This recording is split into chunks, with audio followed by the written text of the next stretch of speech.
В эфире программа «События недели». Я журналист Белла Кварчия. Здравствуйте. На этой неделе в центре внимания общественности оказались несколько тем. В частности, ход рыбной путины в акватории Абхазии, вопрос о возможной добыче нефти в республике, ситуация с распространением гриппа и ряд других тем. Напомним о событиях, которые непосредственно касались этих вопросов. 5 февраля о нарушениях при промышленном вылове рыбы говорили на площадке Арсмира, где прошла пресс-конференция представителей Федерации спортивного рыболовства и охоты Абхазии. Федерация считает, что государство должно строго контролировать количество вылова рыбы и увеличить штрафы за нарушения. А в Гагарской и Пицунской бухтах лов рыб вовсе необходимо запретить. В соцсетях было опубликовано видео, сделанное жителями Пицунды, о том, как несколько рыболовецких сейнеров нарушили 500-метровую зону и ловили рыбу в 200 метрах от берега. Они не стояли, не проплывали, а именно производили лов. С этой бедой боремся уже вот который год. Капитаны кораблей это прекрасно знают. Хозяев заводов прекрасно знают. И все равно это происходит. Цель одна – выловить как можно больше рыбы за этот период и все. В Комитете по экологии и охране природы Абхазии подтвердили, что действительно рыболовецкие суда находились в запретной зоне, где осуществляли промышленный улов рыбы. Все нарушения зафиксированы и дело передано в МВД и прокуратуру республики. Вопросам усиления контроля за выловом рыбы в ходе текущей путины было посвящено совещание, которое провел президент Абхазии Рауль Хаджимба 5 февраля. Глава государства поручил Генеральной прокуратуре и Министерству внутренних дел в течение недели провести проверки, по итогам которых будут приняты решения о привлечении нарушителей к ответственности. Рауль Хаджимба подчеркнул, что наказание должны нести руководители предприятий, занимающихся добычей и переработкой рыбы в нарушении действующих норм. Глава государства поручил администрации президента и правительству подготовить изменения в постановлении об ужесточении мер ответственности для нарушителей. Он также поручил Кабинету министров запретить экспорт всех видов рыб за исключением хамсы. В результате ваших мероприятий, которые будут доведены до конца, прокуратура вместе с МВД принять решение о привлечении к соответствующей ответственности, вплоть до уголовной, тех, кто нарушал все установленные правила ловли рыбы. Уже 8 февраля правительство Абхазии приняло постановление о регулировании рыбохозяйственной деятельности. Оно предусматривает запрет экспорта промысловой рыбы, свежей и охлажденной, за исключением хамсы. При этом квота на вылов хамсы увеличена до 69 800 тонн. Запрещено привлекать к промыслу иностранные рыболовецкие суда, вылавливающие рыбу при помощи тралов. Контроль за запретом экспорта рыбы возложен на Государственный таможенный комитет Республики Абхазия.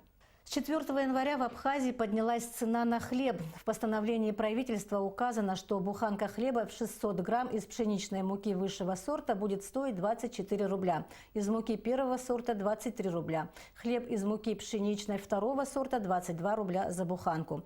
История вопроса в материале Алики Трапш. Новость о повышении цены на хлеб покупатели восприняли по-разному. Одни принимают ее, исходя из роста цен на продукты питания. Другие же говорят, что дороговато. Дороговато, конечно. Что делать? Сколько? 24. Ну, подняли. Что делать? Люди тоже покупают там. Мука же дорогая, тоже дорогое покупают. Поэтому цену хлеба тоже подняли. Что делать? Кушать надо. Хлеб недорого. Остальное все дорого. Для населения, естественно, для пенсионеров, естественно, очень тяжело. Тем более заработок сейчас очень тяжело, зарплата очень низкая, и пенсия, люди жалуются, естественно, тяжело. В Абхазии производятся различные виды хлебобулочных изделий, но самым востребованным считается хлеб из муки первого и второго сортов.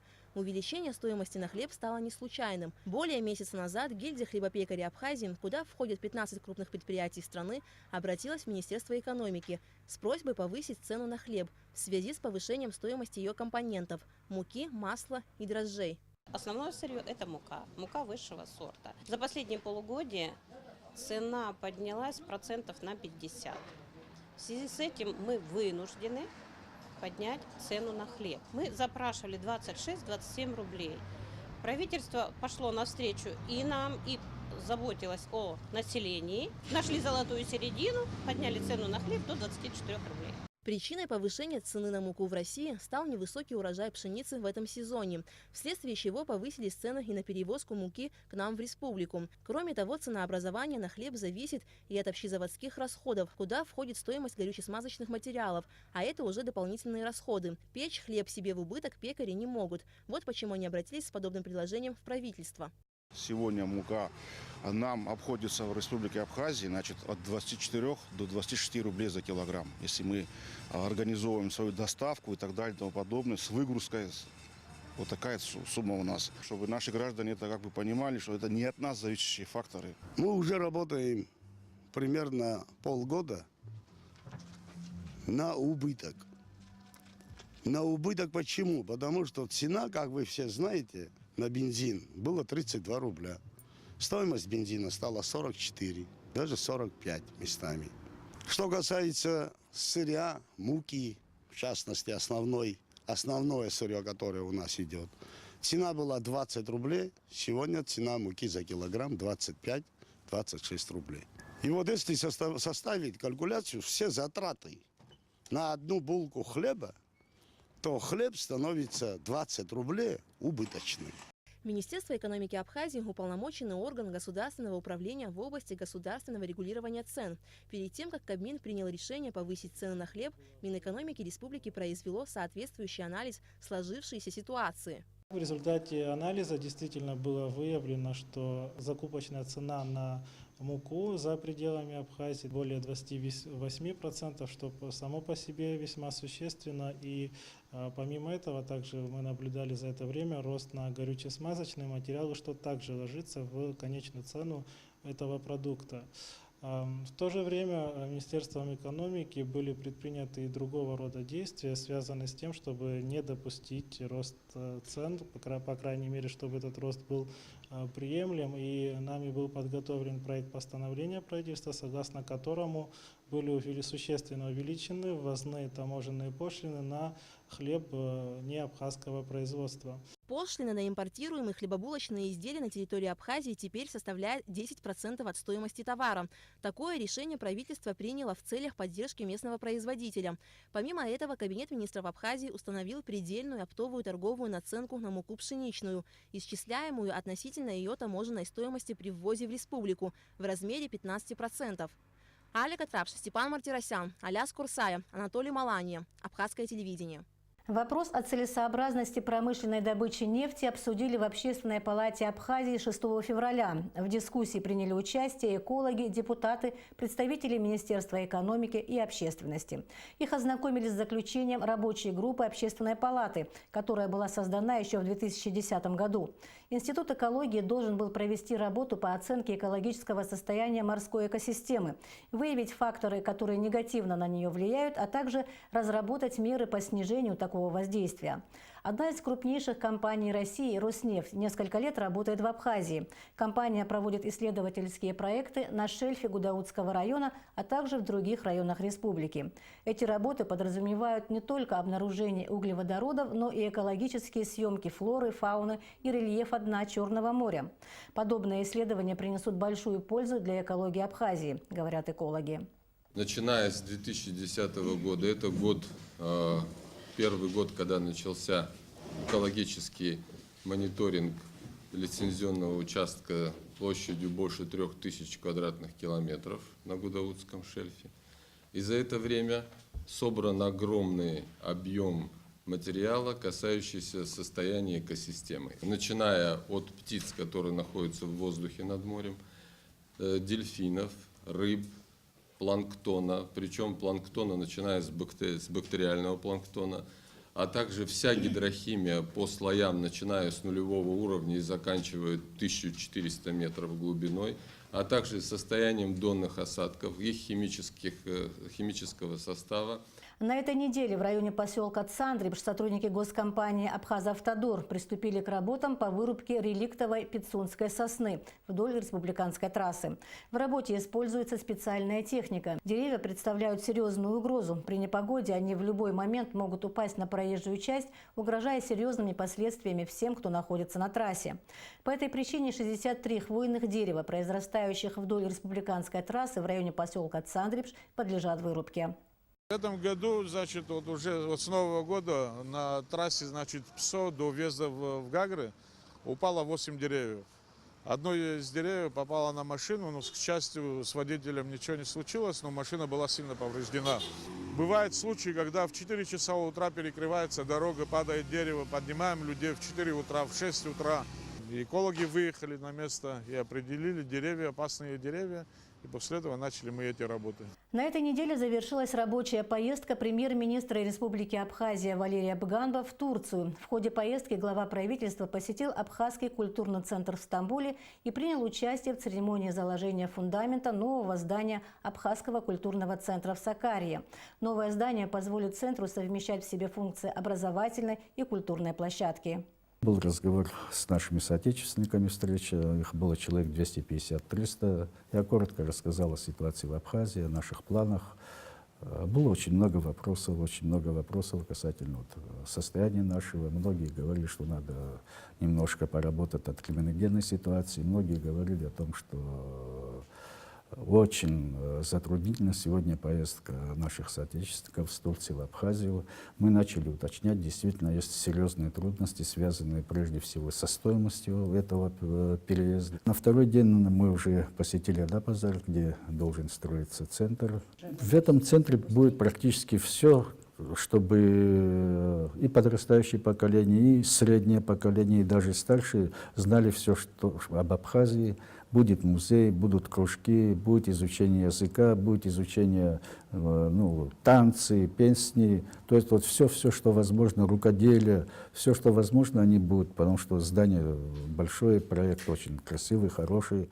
С 1 января 2019 года вступил в силу закон о декларировании доходов, имущества и обязательств имущественного характера судей Республики Абхазия, который был подписан президентом Абхазии Раулем Хаджимба еще в 2015 году. О требованиях нового закона и о том, каковы механизмы, позволяющие их воплотить, мы побеседовали с заместителем главы администрации президента Абхазии Гиви Габния.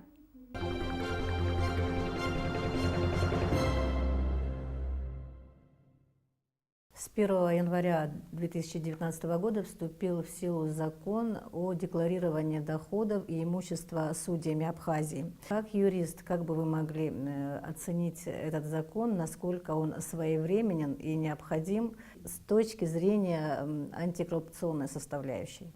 На самом деле в обществе давно уже витает такие мысли, чтобы представители власти декларировали доходы. В этом плане, конечно же, мы следим за опытом, который есть и в других странах, и мы тоже хотим лучше оттуда взять. И то, о чем вы говорите, это как раз, наверное, первый шаг такой. У нас ветви власти разделены на 3 части. Это и исполнительная, и законодательная, и судебная власть. И в 2015 году те изменения, которые произошли в судебной власти, мы называем это реформой. На самом деле там изменения были такие кардинальные, что действительно можно смело говорить и о реформе. И в частности вопрос, о предоставлении сведений о доходах, или как это в простонародье мы говорим, декларирование доходов, здесь четко в этих изменениях конституционных, они прослеживаются.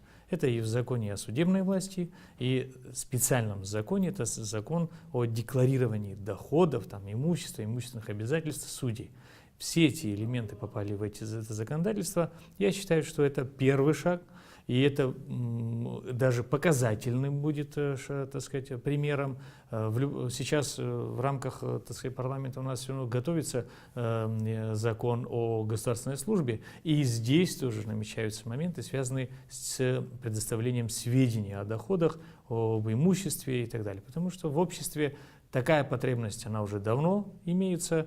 Наши граждане желают знать, как слуги народа живут, в смысле, какие доходы у них есть и какие возможности они могут себе позволить на эти доходы или же на другие доходы и так далее. Тут, не говоря уже, не уходя в вопросы общественности, можно сказать, что сами такие идеи интересные, а если говорить о том, что это происходит сейчас с судьями, изменения были в законодательстве о судьях, и, конечно же, эти элементы, они нашли отражение здесь. Считаю, что это шаг, хороший шаг. Посмотрим, что произойдет дальше.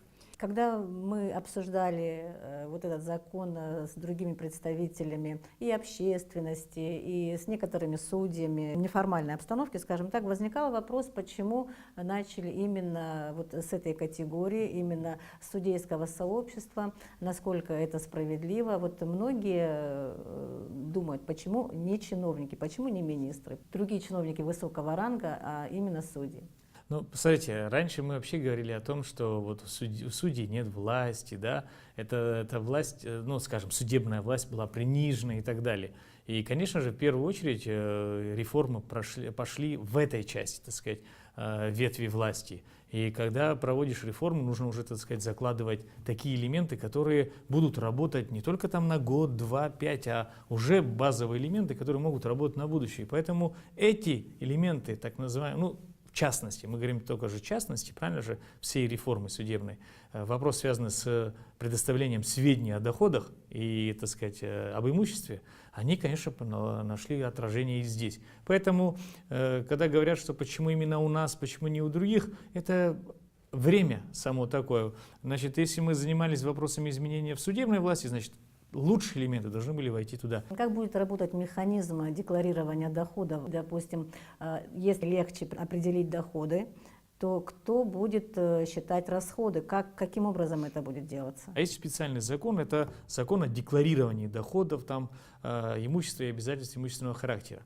И конкретно весь механизм по декларированию, он в законе расписан. И здесь любой гражданин, не обязательно, чтобы у него было образование юридическое, даже не обязательно высшее, может прочесть это законодательство и поймет, что там доступным языком все написано, как этот механизм должен работать. Ну а так, если рассказать, как он работает, на самом деле речь идет о судьях. Судьях те, которые настоящие судьи, то есть уже судьи, те судьи, которые желают быть судьями, значит, и отдельно судьи Конституционного суда. Вот по 3 категориям, по ним, так сказать, вот, ну, как бы по всем судьям, но я разделил их на 3 части, потому что в зависимости от того, кому они эти сведения предоставляют, кто занимается вопросами, ну, скажем так, проверки этих сведений, поэтому на 3 группы я так и разделил. Механизм таков, что вот, значит, действующие судьи вот как бы с этого года, не позднее 30 апреля, они должны будут сдать информацию. Давайте будем говорить просто, да, говорим декларация там, о доходе. На самом деле это предоставление информации, сведений конкретно по узким вопросам. Каким? Это какие у нас доходы и какое имущество у нас есть. Ну и какие-то обязательства имущественного характера. Ну, в основном это наши доходы и имущество. Значит, формы бланков, заявлений, значит, какие вопросы должны быть в этих бланках, все это законом уже определено. То есть несложно. Те, значит, органы, которые принимают эти, ну, будем говорить, декларации, да, скажем так, а такими являются, в зависимости, опять же, от, как я выше сказал, 3 видов судей, да, это принимает или президент страны, и когда речь идет о судьях Конституционного суда, действующие судьи, значит, они сдают свои декларации в Совет судей, есть такой, значит, орган судейского сообщества, он является выборным, постоянно действующим и так далее, сдают туда, и, соответственно, этот орган может эти сведения проверять. Ну и еще есть, у нас есть квалификационная коллегия судей, туда сдают документы претенденты, которые хотят быть судьями. Я имею в виду судьи, так сказать, общие судьи, не Конституционного суда. А вот судьи Конституционного суда, они будут, соответственно, президенту. Значит, в зависимости от этого вот и происходит, значит, форма такая контроля, что ли. Теперь, какие же сведения все-таки нужно подавать? Закон прямо говорит об этих сведениях. Первое – это доходы. Конечно же, вы правильно задали вопрос, доходы – это доходы, а есть еще вопросы расходов, правильно же? Наш закон, он называется закон о декларировании доходов, я сейчас говорю об этом законе, да? Он говорит именно конкретно о том, как доходы представлять, информацию о доходах представлять. Значит, во-первых, нужно представить все доходы, которые имеются. Это, скажем, жалование или заработная плата, значит, все другие законные, мы говорим сейчас, формы доходов, о незаконных право не говорит вообще. Поэтому оно не должно быть. Потом есть возможность еще и работать на других работах. Законодательство позволяет работать и преподавать, значит, творчеством заниматься, наукой и так далее. Если есть оттуда доходы, их тоже нужно указывать. Возможно, еще есть акции у судей, какие-то, так сказать, они могут быть участниками обществ различных, не в управлении, а вот именно как участники, да, и так далее. Возможно, и оттуда они могут получать доходы, эти все доходы нужно будет указывать. Далее нужно будет указывать имущество. Все имущество, которое имеется сегодня, вот до 30 апреля, все судьи действующие, они должны будут представить все свое имущество на бумаге. То есть, вот, мы говорим, это декларация. Или соответствующие, так сказать, приложения, которые имеются, значит, к декларации, которую нужно будет заполнить. Нужно будет всю информацию давать. И еще наш законодатель или наше законодательство предусмотрело и такой вариант, что не только судьи, но судьи еще и представляют информацию, такую же информацию о членах семьи.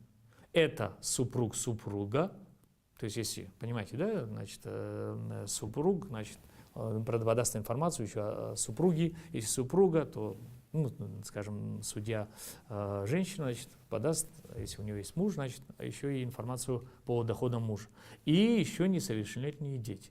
Это было, конечно же, сделано неспроста, потому что по практике, опять же, по практике я не имею в виду практика именно в судейском сообществе. Нет, в мировой практике везде, где речь идет о декларировании или же о предоставлении сведений, ну, скажем так, сам декларант, может быть, он и, так сказать, укрывает за счет родственников и так далее и тому подобное. Поэтому здесь и самые близкие такие родственники, да, значит, по ним тоже информацию нужно давать.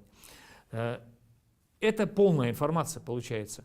Да, вы правы с точки зрения расходов, но наш законодатель не говорит о том, что надо расходы представлять обязательно. Расходы можно представить или нужно будет представлять в тот орган, о которых я говорил выше, так называемый контролер, ну, тот орган, который собирает информацию.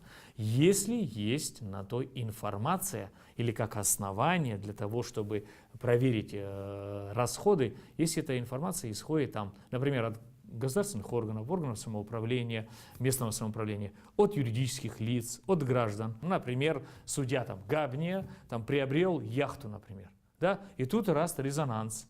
Граждане знают, юридические лица, да просто средства массовой информации. И дают информацию, что вот у него доходы оказываются небольшие, мы знаем, что небольшие, а вот приобретает себе такое дорогое имущество. Такая информация есть, это и есть основание для того, чтобы Совет судей вопрос по расходованию поднял. То есть в этом плане я так замечаю, что наш законодатель предусмотрел такой элемент, что все-таки всех обвинять в том, что они неправильно расходуют, нет, законодатель не идет на это. Он считает, что у нас законопослушные, в том числе и судьи, и как бы, а если какая-то информация будет, то всегда можно эту информацию проверить. Начать вопрос по, так сказать, расходам, именно расходам. А вот как уже проверять расходы, это следующий механизм, правильно же? Вы понимаете, мы в нашем обществе, нынешнем обществе, мы, конечно же, пока, я считаю, развивающееся, наверное, общество. У нас разные, по разным элементам есть, конечно же, сбои. Мы многое не учитываем, особенно учет финансов, имущества, сделок различных и так далее. Углубляться можно и углубляться еще и дальше. Поэтому и здесь, конечно, тоже же момент такой, что какое имущество приобретается. Но наш законодатель здесь прямо говорит, если мы говорим об имуществе, которое будем указывать в декларации, мы должны доказать, что мы его приобрели на законных основаниях. Поэтому все равно перед нашим законодателем встанут в будущем, вот сейчас, прямо сейчас, да, вопросы с точки зрения учета всех вопросов, связанных с экономическими вопросами, с учетом сделок, там, значит, поток денег там, и так далее. Конечно же, в тех странах, где, скажем так, с развитой структурой экономической, да, там легко. Все средства идут в безналичном, например, порядке, там, в карта, например, да, и с точки зрения доходов других нет, все попадает на карту. Расходы также по карте, скажем так, по покупке имущества, жилья, там, да, всего, что можно приобрести, да, и так далее. Поэтому Там проще, вся система работает по схемам открытым, так называемым безналичным. Здесь укрывать невозможно. И, конечно же, здесь с точки зрения расходов легко. Всегда они открыты, открывают банки, банк, где карта работает, скажем, тогда раз эти счета и открывают, где, какие покупки и так далее. Но я думаю, это следующий этап. Но первое, в любом случае, что мы информацию даем о своих доходах и информацию даем об имуществе, это шаг, конечно, большой. И еще один момент, что мы все-таки имеем возможность, опять же, по информации, там, да, как основанием для того, чтобы задать вопросы, а как ваши траты, они, значит, траты соизмеримы ли с доходами. Это тоже один из моментов, который говорит о том, что, ну, опять же, не хочу говорить, что кто-то там, знаете, как незаконопослушный. Но мало ли у кого-то какая-то мысль будет возникать, но все-таки это будет барьером для того, чтобы не делай этого шага. Не делай, потому что все равно есть механизм для проверок и так далее. Вот этот закон, он может, скажем так, защитить от несправедливого обвинения. Пусть это будут личные счеты, коммерческие какие-то дела. Если вот человек будет недоволен этим судьей, не будет ли он манипулировать вот этой информацией? Значит, с точки зрения проверки, значит, сведений по расходам, закон прямо прописывает, как это делать. Сегодня те контролирующие, скажем, я называл эти органы, да, которым придет такая информация, которые будут задавать, совет судей, скажем так, да, но они обратятся в различные органы для того, чтобы получить большую информацию. Информацию они получают там в рамках 10 дней, может, ну, механизм, так сказать, рассмотрения данных вопросов, он другой. Представляем, значит, информацию о доходах. Мы понимаем все доходы, правильно? Вот мы показываем их там ежегодно, показываем, имущество показываем. Значит, раз, если уже возник вопрос по расходам, конечно же, если у тебя доход там в год, например, 100 условных единиц, а у тебя расходов там на 1000 условных единиц, это вопрос сразу возникает. Откуда такие возможности и так далее. Это, я думаю, что вы не про таких говорите, правильно? Что вы говорите про других. Поэтому если я указываю, ну, скажем так, размеры определенные и в рамках размеров делаю свои расходы, которые подтверждаются в дальнейшем при проверках, то какие ко мне вопросы? Кроме того, чтобы проверили, да, значит, кто-то на вас там капает там, или неправильно говорит, ну а что делать, общество у нас такое, у нас может человек засомневаться, что вот, скажем так, такая личность или судья может себе приобрести то-то, а на самом деле, может быть, и сможет, если есть у него определенные доходы, которые законные, являются законными доходами. Еще такой нюанс, вот вы говорили, что человек, судья, сам предоставляет опись имущества. Каким образом это происходит? Кто-то приходит, или он просто сам говорит, вот у меня один дом, вот, одна машина, и так далее. Вот да? Смотрите, еще раз, когда я говорил о том, что наш закон, он все-таки так выстроен, да, или же так регулирует, что все-таки он считает, что у нас законопослушные, в том числе и судьи. Поэтому речь идет о том, что нужно заполнять или давать информацию, сам он дает информацию. И он обязан, конечно, давать правдивую информацию. Конечно же, совет судей может проверить любую информацию. Он может проверить, обязан проверить, если есть информация, о которой я говорил, которая может быть основанием. Например, средства массовой информации говорят, что вот он делает так-то или делает не так-то, да? А здесь закон полагается на, так сказать, здравомыслие самого судьи, что он все укажет в точном соответствии, как оно есть.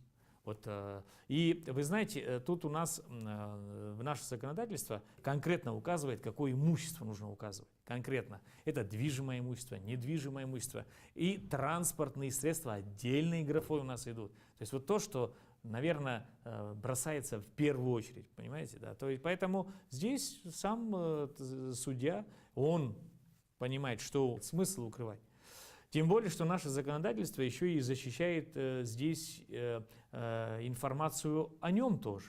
Значит, здесь, если будет говориться о том, что у него есть транспортное средство, оно будет называться транспортное средство, вот такое-то.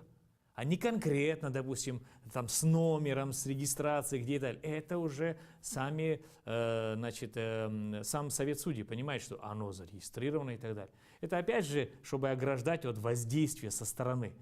И такие механизмы тоже здесь у нас прописаны. Но я повторюсь, главный элемент, что информация о доходах и информация об имуществе, она должна быть, и она скорее всего, будет достоверной, полной, скорее всего так. Если даже судья что-то упустил, у совета судей какие-то возникли сомнения, совет судей может предложить ему там в месячный срок, например, укажите, может, вы упустили и так далее. Такая форма тоже возможна.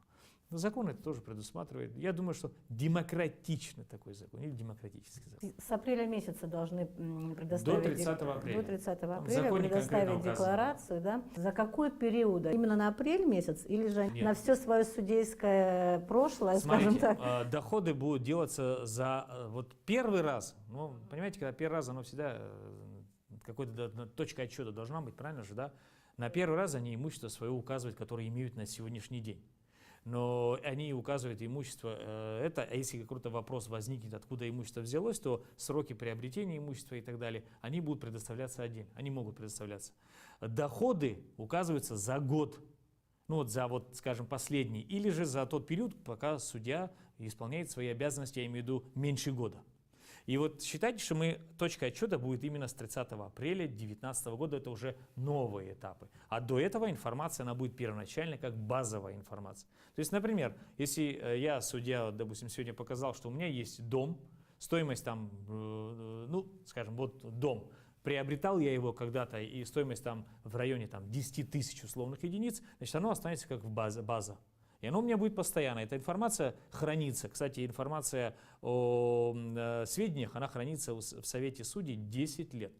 Ну, так законодатель решил, такая есть практика мировая, что вот за 10 лет, или же, то есть больше, чем 10 лет, меняться может и имущество, и доходы, и так далее. Поэтому в рамках этого информация будет храниться. То есть, если какие-то вопросы возникают, общество ставит вопрос через там, физических лиц, юридических, через средства массовой информации, в основном средства массовой информации об этом говорят, то всегда можно информацию эту поднять, посмотреть и, так сказать, проверить расходование тех средств, которые имеются или заложены как доходы у судей. Хотя некоторые могут сказать, а почему, допустим, информацию мы подаем, значит, вот, скажем так, информацию о доходах судей мы даем в Совет судей, да? Таков механизм на сегодняшний день. Значит, у, так сказать, чиновников исполнительной власти или законодательной, может быть, там будет другая система. Другая, имею в виду, они не будут сдавать, скажем, не в парламент, или же там в руководство страны и так далее. Возможно, это будет министерство по налогам. Возможно, как мы же все-таки смотрим, как это делается на практике в других странах и так далее, чтобы все-таки контроль был. Не просто мы на бумаге это все расписали и подали, но чтобы действительно это был контроль, и чтобы наше общество могло все-таки говорить о том, что да, мы понимаем, что доходы, значит, законные, расходы, соответственно, тоже. Или же наоборот, что расходы какие-то максимальные, откуда они взялись. Мы же видим, что происходит в обществе. И сейчас это, еще раз, что-то голословно. Что-то, наверное, и правда. Это все надо же только проверять, правильно же? Нет механизмов, которые, скажем так, могли бы приостановить такие моменты. Но сейчас они все равно будут и никуда не денутся. И еще, что я бы хотел сказать. Наше общество получит информацию еще, даже по нашему этому законодательству, информацию о доходах. Информация, значит, по закону, она обязательно публикуется в средствах информации, официально и так далее, понимаете? Идет ответственность, она как бы у нас в законе называется она дисциплинарная ответственность судей. И в этом плане можно, так сказать, здесь, начиная от, так сказать, предупреждения, там, выговора, строгого выговора, там, понижения в классном чине, можно вообще лишиться судей, вообще статуса судьи. А если в процессе проверки выявятся какие-то элементы, которые все-таки подпадают под уголовно наказуемые деяния, то материал передается в Генеральную прокуратуру, там уже никуда не денешься. Если, значит, основанием является информация, которая со стороны пришла, да, то в любом случае, так сказать, Совет судей после проверки должен дать информацию, чтобы эта сторона, так называемая, да, другая сторона, она это услышала. Если Совет судей сам инициировал вопрос, так сказать, сведения проверить, проверит, если не находит ничего такого противозаконного, скажем так, да, не находит, там вопросов нет, то, конечно же, давать огласки, смысл. Но если, еще раз, если здесь происходит нарушение законодательства с точки зрения, ну, опять же, так сказать, доходы, расходы, подача информации, неполная, недостоверная информация и так далее, механизмы существуют, как воздействовать на судью.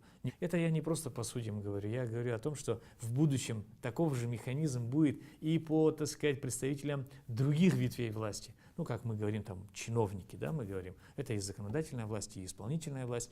И здесь, я думаю, как мы этот закон о службе увидим, и тогда мы изменения в закон о статусе депутата парламента мы тоже это увидим, где декларирование будет для всех. Тогда мы будем знать, сколько наши, скажем, представители власти значит, зарабатывают, какие имеют доходы, ну и, соответственно, на что они могут рассчитывать.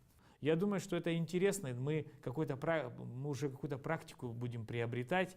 Ранее я говорил, что нам придется, наверное, еще изменения вносить в будущем с точки зрения фиксации, да, всех наших вопросов, связанных со сделками, с движением денег, там, имущества и так далее и тому подобное. Но это следующий этап. Мы же учимся. Я думаю, что будем учиться, ну, учимся и на ошибках тоже, ну что же. Я так понимаю, что сведения о доходах и расходах в Абхазии вообще предоставляются впервые. Ну, вы знаете, так, в общем плане, может быть, да, так сказать, когда это касается широкого круга субъектов. Но у нас эта практика не первая. Мы как бы уже имеем какой-то опыт в этом плане. У нас, когда проходят выборы президента страны, значит, да, и здесь кандидаты, президенты, вице-президенты, они свои доходы или сведения о доходах указывают, они имущество указывают, которое имеется у них. И это все сдается, ну, документы все сдаются в Центральную избирательную комиссию. В законе указан шаг, как в дальнейшем проверяется, там механизма уже нет. Понимаете, да? Конечно, но элемент того, что все-таки сведения надо указать, и эти сведения, кстати, потом они публикуются, и наше население знает, какое имущество имеет кандидат в президенты. Но вот видите, то есть в этом плане мы уже что-то уже делали, а сейчас уже конкретно мы берем больший круг субъектов. Думаю, правильно. Спасибо большое за интервью.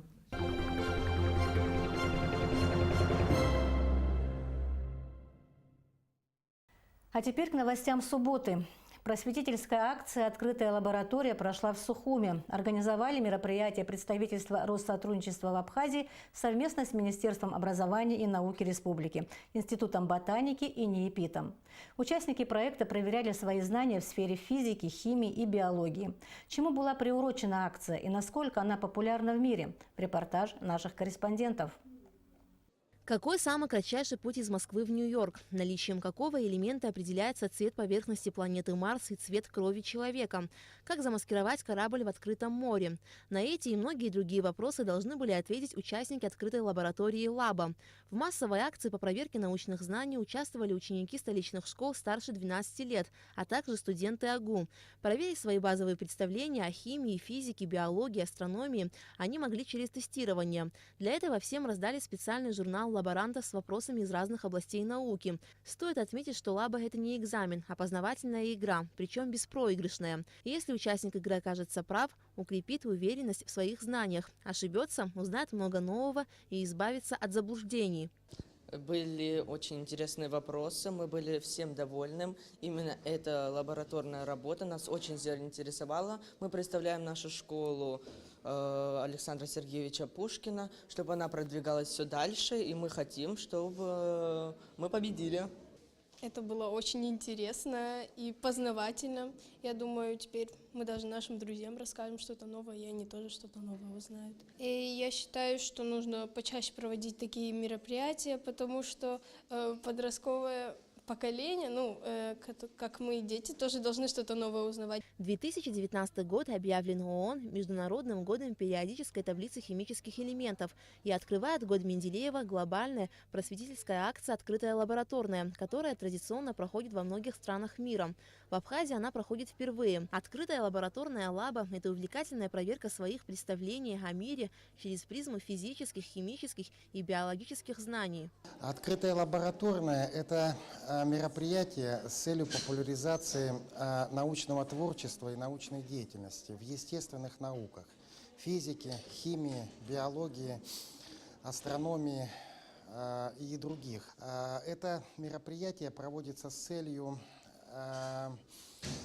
формирования интереса у подрастающего поколения, у школьников к естественным наукам, к научным достижениям. И в этом смысле я могу предположить, что сейчас в зале здесь сидят будущие Менделеевы, будущие Вавиловы. Опытные завлабы, ученые и популяризаторы называли правильные ответы и подробно разбирали каждое задание. Тем самым любой участник игры мог сразу же узнать свой результат и получить много новой полезной информации, помогающей скорректировать заблуждения. Ни одно животное не может питаться с помощью фотосинтеза. Предполагается, что фотосинтез – это привилегия растений. Но есть такая элизия хлоротика – это морской слизень, который способен к фотосинтезу. По итогам открытой лабораторной наибольшее количество баллов набрали ученики 2-й Сухумской школы. Победителям вручили памятные подарки, а всем участникам – дипломы. Аля Катрапшин, Алла Гухава для событий недели. Детская студия Абхазского драмтеатра «Нарт» объявила о проведении кастинга. Главный критерий отбора – знание абхазского языка. В кастинге могут принимать участие дети от 10 до 16 лет. Просмотры будут проходить каждую субботу февраля. Детям необходимо прочесть любое стихотворение на абхазском языке, спеть и станцевать. Первый отбор участников детской театральной студии «Нарт» проходил в сентябре 2018 года. Прошедшие кастинг приняли участие в спектакле «Волшебная палочка», который был хорошо встречен зрителями. В первый кастинг отобрали 16 детей, по итогам второго планируется принять еще 15 человек. На этом наша программа подошла к концу. Я желаю вам всего доброго и до встречи в эфире.